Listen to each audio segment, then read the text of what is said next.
tenant compte du rapport préliminaire de la Moïsenko SCC qui corrobore l'ensemble de nos propres constants et de ceux de plusieurs autres acteurs, nous déclarons ce qui suit. 1. Rejetons catégoriquement le simulacre d'élection organisé par la CENI du 20 au 26 décembre 2023 et ses résultats à tous les niveaux. Est-ce que nous avons assisté à une élection ou à des élections ou à une parodie d'élection? Vous avez vu le bourrage des jurys. Monsieur Kadima et la CENI, s'ils voulaient organiser de bonnes élections, pourquoi n'ont-ils pas demandé un délai supplémentaire de 7 ou 10 jours? On pouvait voter hier, les 30, comme on avait voté en 2018, pour qu'ils puissent dispatcher les machines dans tous les bureaux de vote. Pourquoi il ne l'a pas fait? Simplement parce qu'il avait besoin de jours supplémentaires pour bourrer les jurys. Je pense que c'est un élément très important que par-delà nos propres choix et convictions, en ce qui concerne la lecture de ce qui s'est passé et la solution à y apporter, au nom de l'intérêt supérieur de notre peuple et de notre démocratie, nous pouvons taire nos divergences, nous rencontrer et décider d'avoir une même démarche. Ça, c'est l'élément capital de ce que nous disons. Nous sommes tous au courant que ces élections est une farce en réalité, un cocktail d'irrégularité. Et ici, nous voulons faire semblant comme si tout allait bien et que tout marchait sur le bled. Moi, je pense que tout Congolais, citoyen que nous sommes, nous avons vécu, je crois, dans ce pays 3 cycles électoraux, mais ces élections sont toutes sauf une élection. C'est ici les lieu de dire que M. Tshisekedi ne sera pas président de ce pays parce qu'il n'est pas élu, il veut prendre le pouvoir par la force. Alors le peuple congolais est appelé à résister conformément à la Constitution dans son article 64.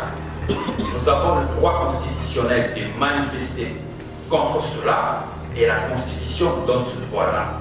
Il n'y a pas eu d'élection, il y a eu une farce électorale, une blague de M. Kadima pour faire passer un homme à M. Tshisekedi et l'opposition n'a cessé de les dénoncer.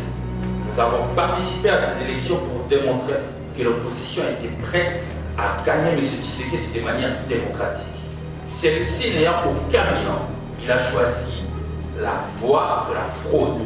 Et nous le savons tous. Et à un moment donné, chers compatriotes, arrêtons s'il vous plaît de faire de la complaisance.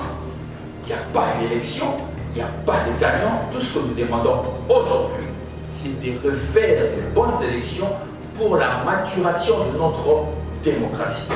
La loi électorale a été violée des tout loin. Nous avons surveillé M. Kadima dans l'organisation de l'opération d'identification et enrôlement des électeurs. Nous avons fait des communiqués pour dire que c'était l'arnaque totale. La passation de marché. Les cartes d'électeurs, vous avez vu comment elles étaient. Quand ils ont déjà fait la répartition, ce qu'ils ont appelé la répartition des quotas, ils avaient déjà estimé l'estimation des électeurs attendus province par province. La répartition des kits, je prends par exemple dans la province du Kasaï central, où il y avait, d'après les statistiques, 3 millions quelques mille habitants. On a dispatché 1400 kits pour enrôler les électeurs. Dans la province de Nord-Kivu, 8 400 000 habitants. On a dispatché 1600 kits, 200 de plus par rapport au Kasaï. On a déjà, et dans cette salle, j'ai fait la démonstration pour dire que c'était l'opérationnalisation de la fraude préparée par M. Kadima et la CENI.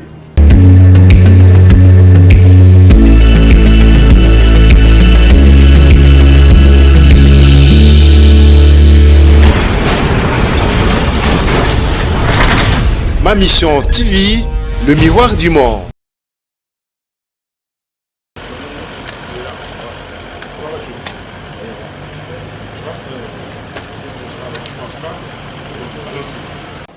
ils ont déjà dit que c'était la vérité chez lui. C'est vrai qu'il faut dire, dans le public, leur dit, on s'est mis d'accord.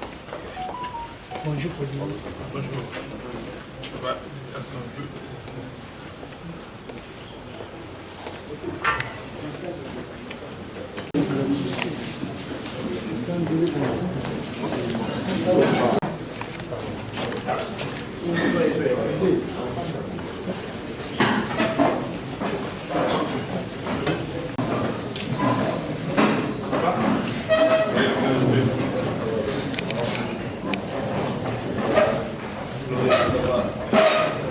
La peur, nous bâtirons un pays plus beau qu'avant, dans la paix, citoyen.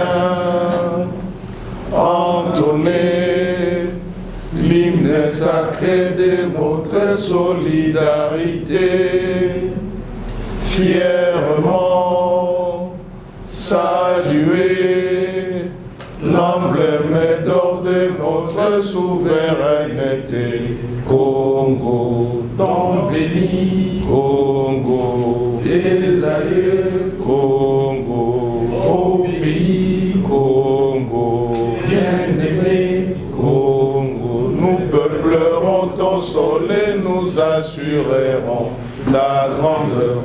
30 juin au doux soleil, 30 juin du 30 juin, jour sacré soit le témoin, jour sacré de l'immortel, serment des libertés, que nous léguons à notre postérité pour toujours. Déclaration du 31 décembre 2023. Sursaut citoyen.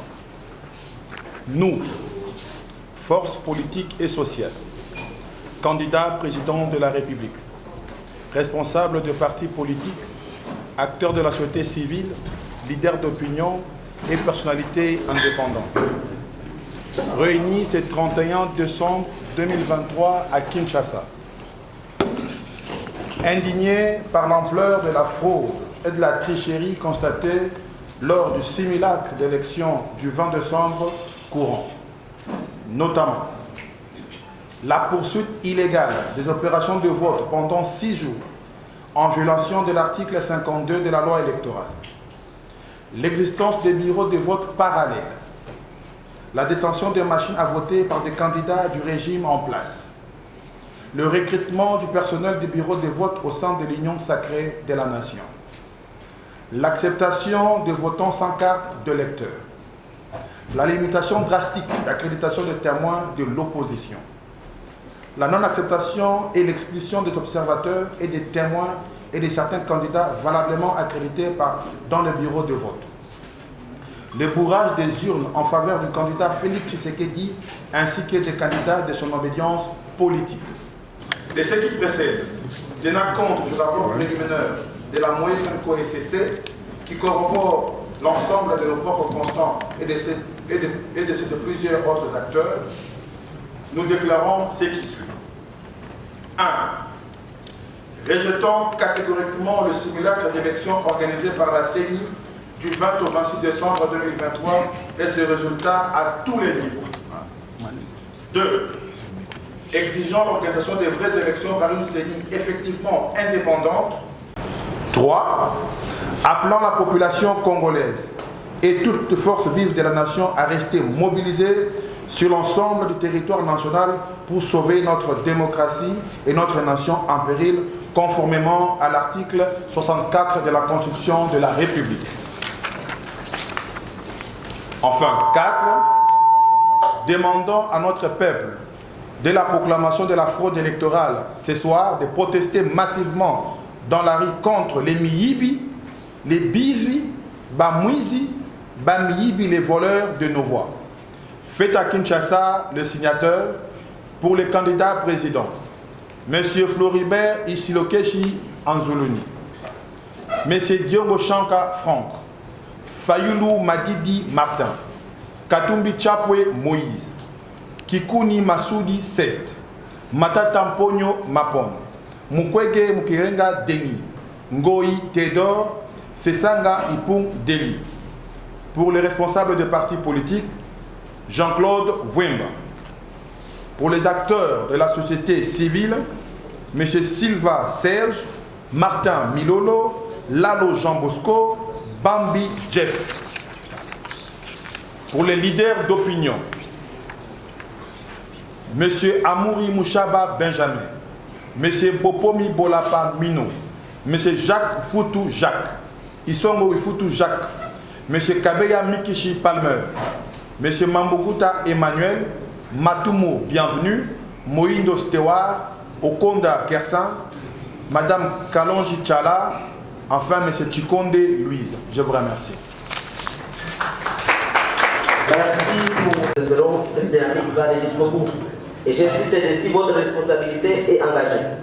Soyez-en conscients et les peuples et l'histoire noteront ce que vous avez fait ce jour de Saint-Sylvestre, qui est une date aussi remarquable dans ce pays. Si on se plonge dans l'histoire récente de 2016, le 31 décembre 2016, une date assez significative et donc votre responsabilité est pleinement engagée. Alors nous allons ouvrir la série de questions et réponses. Nous prenons peut-être les 5 premières réponses. Position pour affronter M. Félix Tshisekedi. Comment se fait-il qu'en si peu de temps vous soyez d'accord pour contester le résultat? Deuxièmement, vous voulez de nouvelles élections avec de nouveaux animateurs de la CENI. Est-ce que cela veut dire un dialogue que vous demandez exactement? Et la dernière, est-ce que votre position serait la même malgré les irrégularités si un candidat de l'opposition, le président Martin Fayulu et le président Moïse Katumbi, avait été proclamé vainqueur par la CENI? La loi électorale a été violée de tout le monde. Nous avons surveillé M. Kadima dans l'organisation de l'opération d'identification et enrôlement des électeurs. Nous avons fait des communiqués pour dire que c'était l'arnaque totale. La passation de marché. Les cartes d'électeurs, vous avez vu comment elles étaient. Quand ils ont déjà fait la répartition, ce qu'ils ont appelé la répartition des quotas, ils avaient déjà estimé l'estimation des électeurs attendus province par province. La répartition des kits. Je prends par exemple dans la province du Kasaï central, où il y avait, d'après les statistiques, 3 millions quelques mille habitants. On a dispatché 1400 kits pour enrôler les électeurs. Dans la province de Nord Kivu, 8 400 000 habitants. On a dispatché 1600 kits, 200 de plus par rapport au Kasaï. On a déjà, et dans cette salle, j'ai fait la démonstration pour dire que c'était l'opérationnalisation de la fraude préparée par M. Kadima et la CENI. Donc, de bout en bout, nous sommes arrivés plus loin pour l'audit du fichier électoral. On n'a pas fait l'audit du fichier électoral. Vous en conviendrez avec moi. Et la preuve, c'est que le jour de l'élection, beaucoup de gens n'ont pas retrouvé leur nom sur les listes qui étaient affichées. Plus loin, on demande à ces messieurs Kadima quand même qu'on fasse l'audit citoyen. Les évêques et les pasteurs protestants ont demandé l'audit citoyen, il n'a pas voulu. Au moment d'afficher des listes, de publier des listes, conformément à l'article 6 de la loi électorale, on n'a rien vu. L'article 8 également a été violé. La cartographie, on ne nous a pas donné la cartographie, nous avons identifié des bureaux fictifs. Et le jour de l'élection, parce que je dois aller plus vite, le jour de l'élection, vous avez vu que la loi, l'article 52 de la loi électorale, dit clairement que l'élection se tient en une journée, un jour férié ou un dimanche. Et on a prorogé les élections sur 7 jours. Est-ce que nous avons assisté à une élection ou à des élections ou à une parodie d'élection? Vous avez vu le bourrage des jurys. M. Kadima et la CENI, s'ils voulaient organiser de bonnes élections, pourquoi n'ont-ils pas demandé un délai supplémentaire de 7 ou 10 jours. On pouvait voter hier, les 30, comme on avait voté en 2018, pour qu'ils puissent dispatcher les machines dans tous les bureaux de vote. Pourquoi il ne l'a pas fait? Simplement parce qu'il avait besoin de jours supplémentaires pour bourrer les urnes.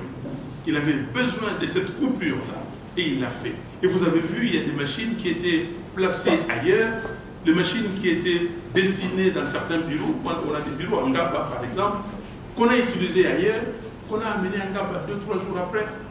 Donc pour nous, nous n'avons pas assisté à des élections. Donc il faut refaire ces élections. Vous allez parler des coûts des élections. On nous parle d'1,1 milliard, 1,3 milliard, 1,5 milliard, on ne sait pas exactement le montant. Mais il faut un audit. Dans un pays sérieux, le procureur général de la République devait déjà se saisir de ces dossiers. On a trouvé les machines chez des particuliers. M. Kadima et M. Toto doivent répondre. M. Kadima a failli troubler l'ordre public parce que les Congolais sont calmes et tous les observateurs étrangers se posent la question, comment est-ce que rien ne s'est passé? Mais vous devez savoir que le pays est menacé. Si nous on a dit que non, que les gens, qu'on ne donne pas des mots d'ordre autres que rester calme, aller voter, votez celui que vous devez voter ou celle que vous devez voter, vous aurez eu des problèmes. Et s'il y a un imposteur qui s'était servi de cette situation, qu'allez-vous dire? Donc, M. Kadima doit être arrêté immédiatement et transféré devant les instances et nous dire qu'est-ce qu'il a fait de ces 1 milliard de plus qu'il a pris et pourquoi on a retrouvé les machines chez les gens et pourquoi il a organisé cette fraude. Donc, pour nous, je m'arrête là, il n'y a pas eu élection et nous devons nous remettre ensemble, toutes les parties prenantes, pour nous dire comment est-ce que nous devons organiser de bonnes élections avec une CENI recomposée. Cette CENI sera composée d'équipes et il faut faire ce qu'on appelle le calcul de coût d'opportunité. Le coût d'opportunité est énorme si nous continuons comme ça parce que nous allons encore avoir 5 ans d'un gouvernement, d'un pouvoir illégitime. Et qui va venir investir? Dans les 5 dernières années, quel investisseur est venu ici? Quelle est la situation des Congolais? La situation des Congolais, aujourd'hui, vous avez les forces des progrès, tous ces jeunes gens qui n'ont rien, à qui on paye chaque mois 80 $ et qui sont en train de transformer nos villes du Congo comme Haïti. Demain, ce sera Haïti. Vous avez du mal à faire, des actions ici sans avoir les forces du progrès, la milice de l'UDPS, vous attaquez avec des machettes. Et la police même est dépassée. La police est dépassée. Le patron de la police m'a dit, mais vous savez que cette situation existe, pourquoi vous mélangez la police et les forces du progrès? Merci beaucoup. Alors, juste postuler, d'autres forces qui s'agrègent, vous avez des forces sociales et vous avez des candidats qui étaient adversaires et qui ont tous la même lecture de la situation. Et cette lecture amène une utilisation de notre peuple. Je pense que c'est un élément très important que par-delà nos propres choix et convictions, en ce qui concerne la lecture de ce qui s'est passé et la solution à y apporter, au nom de l'intérêt supérieur de notre peuple et de notre démocratie, nous pouvons taire nos divergences, nous rencontrer et décider d'avoir une même démarche. Ça, c'est l'élément capital de ce qui nous réunit. Deux conséquences aussi. Aujourd'hui, M. Kadima va s'acharner à rendre public des résultats qui n'ont jamais été compilés. Parce qu'aucun centre de compilation n'a fonctionné. À ce jour, il est dans l'incapacité de voir s'il a ouvert combien de bureaux de vote, il y a déployé combien de machines à voter. Ça, c'est une lecture tellement évidente que tout esprit indépendant ne peut tirer la conclusion que nous avons eu une parodie, comme a dit le président Martin, et comme notre déclaration en a fait état, un simulacre d'élection. Et donc, en toute responsabilité, nous ne pouvons que en appeler à la mobilisation de notre peuple. Et je termine par ceci.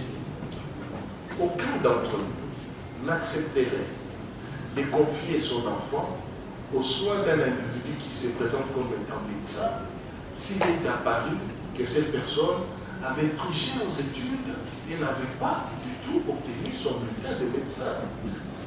Vous n'accepterez jamais d'embarquer au bord d'un avion quand vous apprendrez que celui qui veut le piloter n'avait jamais fini ses études de pilote ou avait triché aux examens pour avoir son agrément de pilote. Et comment nous pourrions accepter que notre pays soit dirigé par des pilotes ou soit soigné par des médecins qui ont fraudé et qui ont triché pour obtenir leur agrément? Donc voilà pourquoi nous avons la même lecture et nous sommes déterminés autant que possible à travailler ensemble et à mobiliser notre population. Merci beaucoup. Mais alors, la question se pose, avant la tenue des élections, il y avait eu des illégalités. Le président Martin Fayol était parmi les candidats qui ont saisi la Cour constitutionnelle pour dénoncer cela. Pourquoi, après cette tenue des élections, vous réclamez l'annulation? Pourquoi vous n'insistez pas sur cette démarche? Autre question, c'est par rapport à cette protestation, la mobilisation, c'est pour quelle finalité si aujourd'hui une partie de la population proteste, mais après c'est pour quelle finalité? Parce qu'il y aura des candidats qui sera élu. Et pour finir, est-ce qu'aujourd'hui, par rapport à, pour répondre peut-être sur la dernière question de mon confrère sur laquelle vous n'avez pas répondu, est-ce que vous serez disponible à répondre à une main tendue, notamment d'une médiation, parce que vous appelez le parti prenant, c'est le MIS, mais sous quelle médiation? Est-ce que vous menez peut-être le conciliabule dans ces sens pour trouver des médiations? Est-ce que s'il y a aussi des mains tendues dans ces sens-là, vous y répondrez positivement? Je pense que c'est d'abord et avant tout une question de principe. Nous avons été habitués, je pense, au Congo à accepter tout ce qui est difficilement acceptable dans tout autre contexte. Nous devons, si nous voulons que le pays aille de l'avant, notre niveau d'exigence, c'est extrêmement important, notre niveau d'exigence en tant que citoyen, parce que nous sommes avant tout des citoyens, devrait être beaucoup plus important. Mais vous remarquerez que lorsqu'il s'agit du Congo, on trouve toujours des mitigations qui vous donnent l'impression que ce qui ne serait pas acceptable ailleurs pourrait l'être ici. En ce qui nous concerne, il y a vraiment 2-3 faits qui ont déjà été soulevés ici que nous trouvons graves et préoccupants. Et je le répète, je le reprends parce que je pense qu'il faut insister là-dessus. Premièrement, la loi est claire sur la durée d'organisation d'une élection. La loi circonscrit cette organisation volontairement pour 2 raisons. J'insiste là-dessus parce qu'il ne faut pas qu'on nous donne l'impression que c'est subjectif simplement ce que nous faisons ici. Et politique, c'est d'abord et avant tout important pour la survie de la démocratie dans notre pays. La loi donne non seulement le jour, on vous dit dimanche ou un jour férié, mais la loi précise les heures, de 6h à 17h, parce qu'il y a 2 aspects là-dedans extrêmement importants en démocratie. La transparence et l'égalité de chance à tous. Lorsque vous décidez de ne pas respecter et de passer au jour suivant, la question de transparence saute. Expliquez-nous comment est-ce que les témoins, parce que j'entends beaucoup de questions sur les témoins. Mais ceux qui avaient des témoins, plusieurs avaient des témoins. Qu'est-ce que vous faites des témoins le 2e jour, le 3e jour, le 4e jour, le 5e jour et le 6e jour? Conséquence, aujourd'hui, on nous dit d'ailleurs qu'il y a des bureaux, et on l'a vu, qui n'ont pas de PV. Et autre conséquence aujourd'hui, on nous apprend hier, chose très grave, qu'il n'y a pas eu de compilation. Au-delà de nos côtés partisans, moi je nous appelle, nous, à une question de citoyenneté. C'est très important. Nous sommes, comme vous le savez, nous venons d'entrer en politique. C'est une question de survie d'une nation. Comment pouvons-nous accepter ce genre de choses et simplifier en disant il y en a un qui a gagné et les autres ont perdu? On viole le jour. on a 6 jours d'élection, on nous dit c'est pour permettre à tout le monde de voter. On fait sauter donc la question de transparence. La comptabilisation manuelle a été intégrée pour justement à élargir cette transparence. On nous dit pour aller plus rapidement, on ne prend que la comptabilisation des machines. Mais nous savons tous qu'il y a eu des machines en circulation dont le nombre est inconnu. Tout le monde le sait, tout le monde le dit, y compris l'organisateur des élections. Mais les résultats qu'on nous publie sont des résultats de la machine. Les candidats de la majorité eux-mêmes sont en train aujourd'hui de s'entre-accuser de tricherie. C'est visible, c'est connu. Et donc cette personnification est problématique. J'insiste, la finalité est d'abord avant tout, il faut que nous arrêtions en tant que peuple, en tant que nation, en tant que citoyen, de tout accepter et de tout relativiser au-delà des questions politiques. Nous, c'est d'abord cela. On ne peut plus tout accepter sous des prétextes politiques. Deuxièmement, on a voulu régler un problème qui est lié aujourd'hui à la question de la légitimité. L'éternelle question de légitimité. Mais avec ces éléments-là, comment voulons-nous régler cette question de légitimité? Et qu'est-ce qui va se passer? Ça a été dit, nous allons rentrer demain encore une fois dans des contestations, dans un rejet de légitimité. Vous avez aujourd'hui toute l'opposition politique, la société civile qui se réunit, et l'histoire va se répéter une fois de plus. D'un côté, vous aurez des gens qui vont jubiler, et de l'autre, des gens qui vont contester. C'est une question de survie de notre État. Donc, la question de pourquoi, quelle est la finalité est d'abord celle-là, et ensuite nous devons très clairement trouver des solutions pacifiques. Je tiens également à insister sur le côté pacifique, parce que ça n'a peut-être pas été suffisamment dit. Nous allons continuer à mener ces actions de manière pacifique. Mais nous savons qu'il y a des risques. Le pays aujourd'hui est dans une situation grave de crise militaire et autres à l'est du pays, et probablement ailleurs. Mais nous allons nous agir de manière pacifique, chose très importante. Sur la question de la main tendue, ce sera mon dernier point. Je pense que nous devons trouver une solution pacifique pour sortir de cette crise et de cette situation. Nous allons risquer une fois de plus d'avoir 5 années au cours desquelles, d'une part, des personnes diront qu'ils sont, mais nous allons maintenant passer le temps sur les questions de légitimité. Vous êtes légitime, vous n'êtes pas légitime, et finalement le pays ne se développe pas. À un moment donné, d'être complaisant. Cette complaisance de dire, cher ami Corneille, qu'on a connu des élections et qu'il y a un candidat qui est proclamé, c'est une. Nous sommes tous au courant que ces élections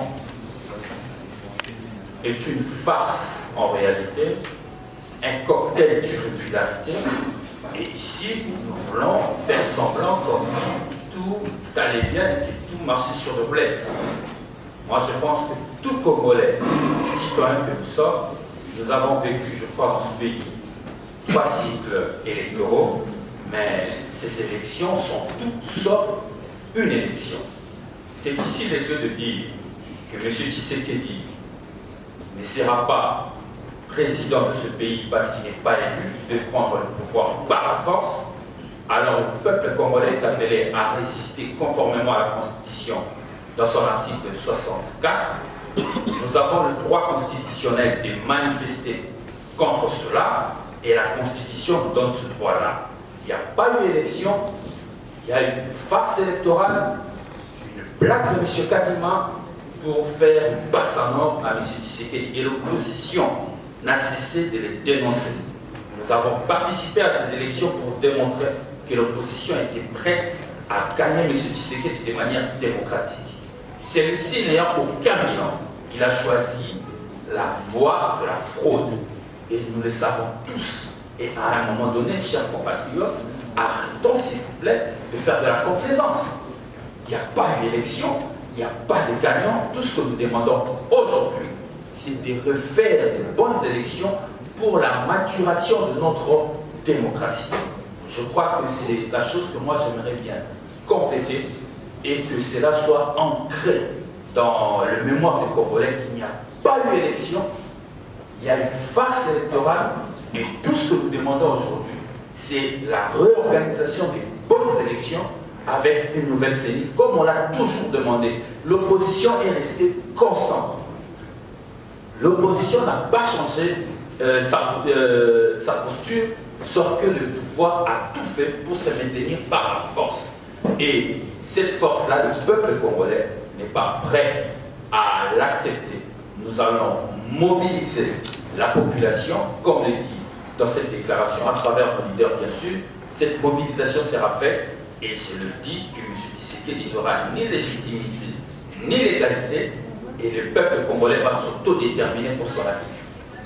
Si je dois ajouter, c'est lors des élections, après la question toujours politique, et c'est la question qui a retenti.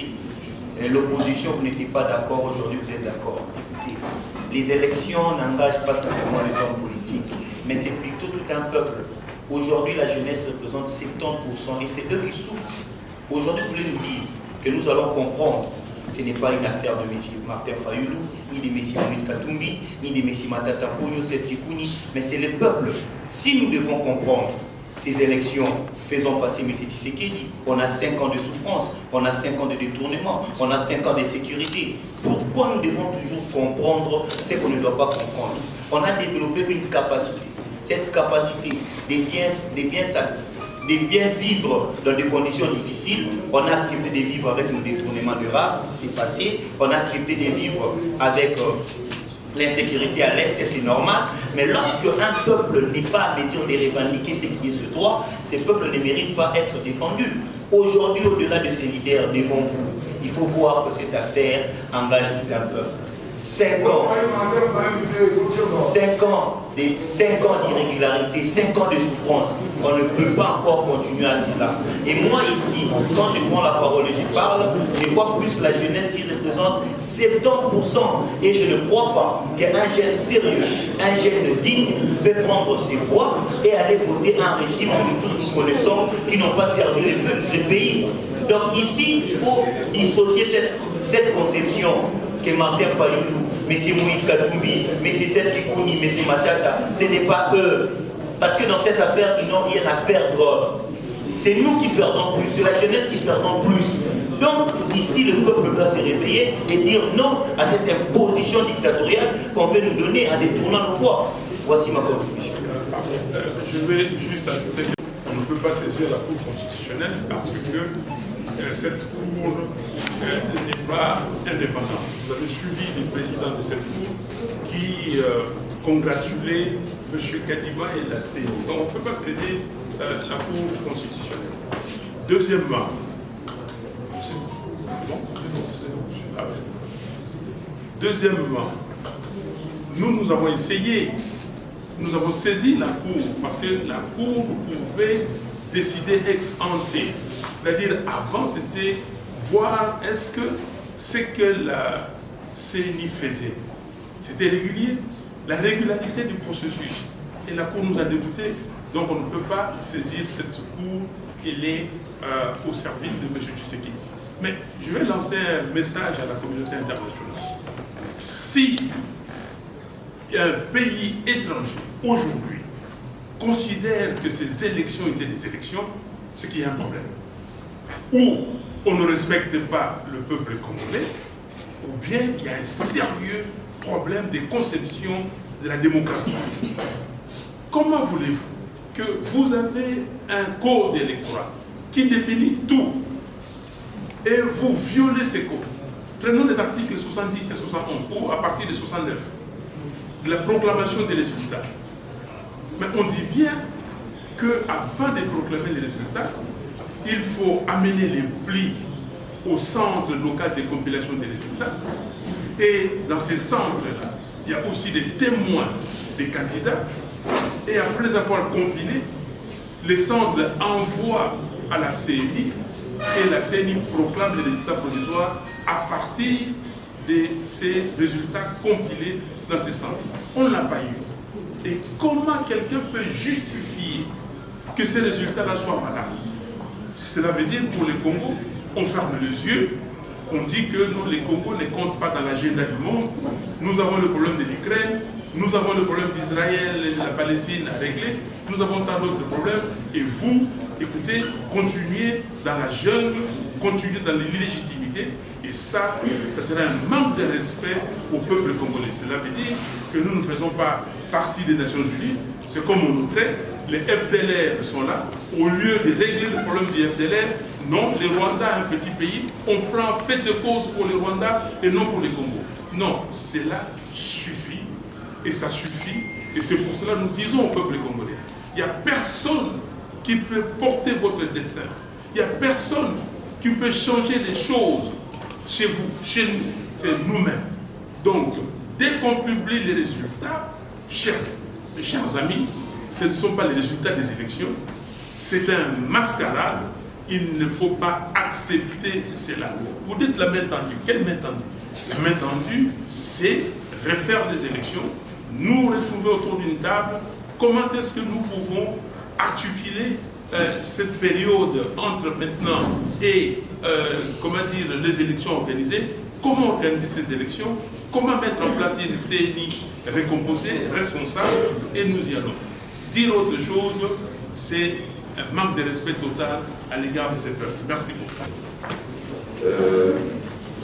Et qui paraît être un reproche qu'on nous adresse, l'opposition plurielle, vous n'avez pas été capable de vous donner un candidat commun face à Kédi.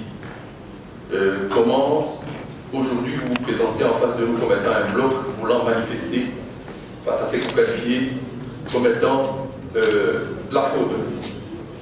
Alors, est-ce que cette question, c'est une forme de reproche qu'on fait aux acteurs politiques consciencieux qui se réengagent dans une forme de processus de leur propre remise en question? Sommes-nous reprochables de nous remettre en question avant que l'apocalypse ne tombe sur le pays? Bon, encore que la question elle-même aurait, à mon sens, été, je ne dirais pas pertinente, elle est pertinente dans une certaine mesure. Si elle nous obligeait face à un candidat disposant d'un bilan, n'est-ce pas? Disposant d'un bilan, un candidat crédible, de pouvoir contraindre l'opposition plurielle à se donner aussi un challenger ou un candidat commun crédible qui ferait face à un candidat crédible, n'est-ce pas, de la majorité ou de l'union sacrée. Ici, vous avez un candidat qui n'a aucun bilan et tout le monde en est conscient. Même pourquoi on en est conscient. Ça aurait été des élections transparentes, crédibles, des élections sérieuses, que même face à l'opposition plurielle, telle qu'elle s'est présentée face à Tshisekedi ne gagnerait pas. Ça c'est clair. Bon maintenant, même alors, la présentation des candidats pluriels par l'opposition aurait été considérée par Tshisekedi comme étant en fait un facteur avantageux pour lui. Mais qu'est-ce qui explique que même face à cet avantage mathématique qu'il dispose, il se soit senti obligé de recourir à un dispositif de fraude assez ouvert?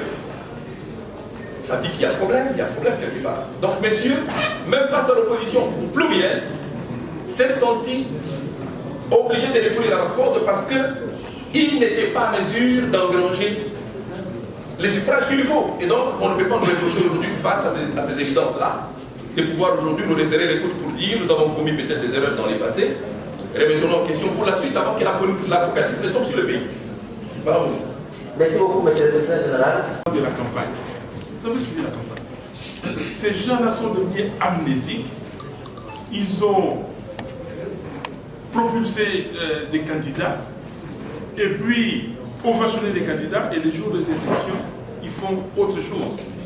Vous avez dans des endroits où M. Tshisekedi vient, vous allez voter quel numéro? On ne donne pas son numéro. Jetez les numéros ici. On ne donne pas son numéro. Mais dites-moi ici, prenons une circonscription, Kikwit. Vous avez vu à Kikwit ce que M. Tshisekedi a fait. Vous avez vu ici à Kinshasa. Et vous venez, vous publiez les résultats, vous donnez M. Tshisekedi plus de 70% dans cette circonscription. Est-ce que les gens sont des malades mentaux ou sont devenus amnésiques ou comment?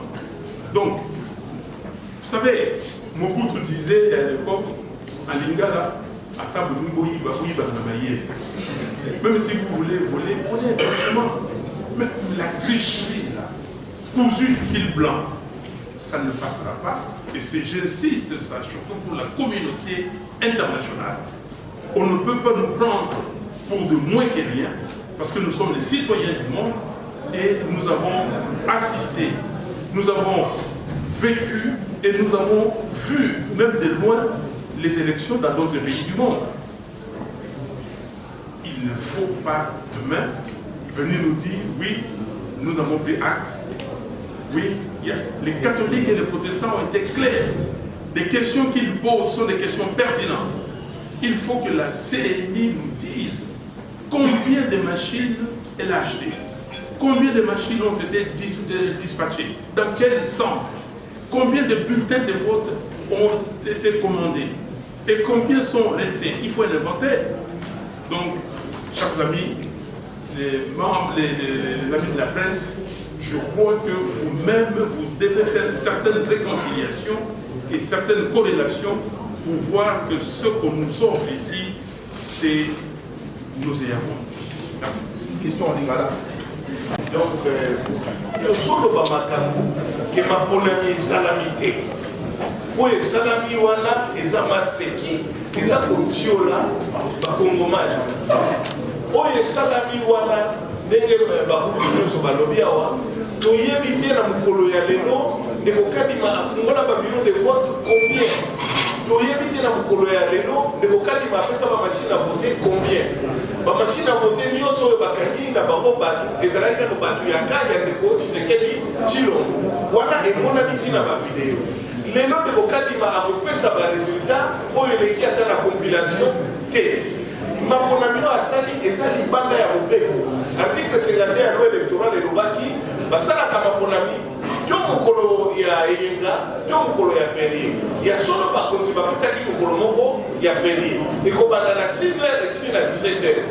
Mikolo oyo nyonso ebakisamaki na ndeko kadima ezalaki ni mikolo ya eyenga ni mikolo ya ferie mpe esalamaki libanda ya mobeko. Seni azalaka na nani na ndikisa ya kobongisa ntango ya kofungola babiro kasi mikolo te nyonso esalami libanda ya mobeko. Oyo tosoloba eyali kotelemisa bakongomani batelemela moyibi batelemela tricherie batelemela fraude mafonami misusu esalama na seni mosusu bandeko kadima ebongi bayebisa bakongomani 1,5 milliard de dollars oyo babebisi na kosoba ekei wapi mpe nde tokotelema tokosololaka na bayematali ndenge nini tokosala mafonami esi eza likambo mosusu toseka. Merci beaucoup, monsieur Herbert.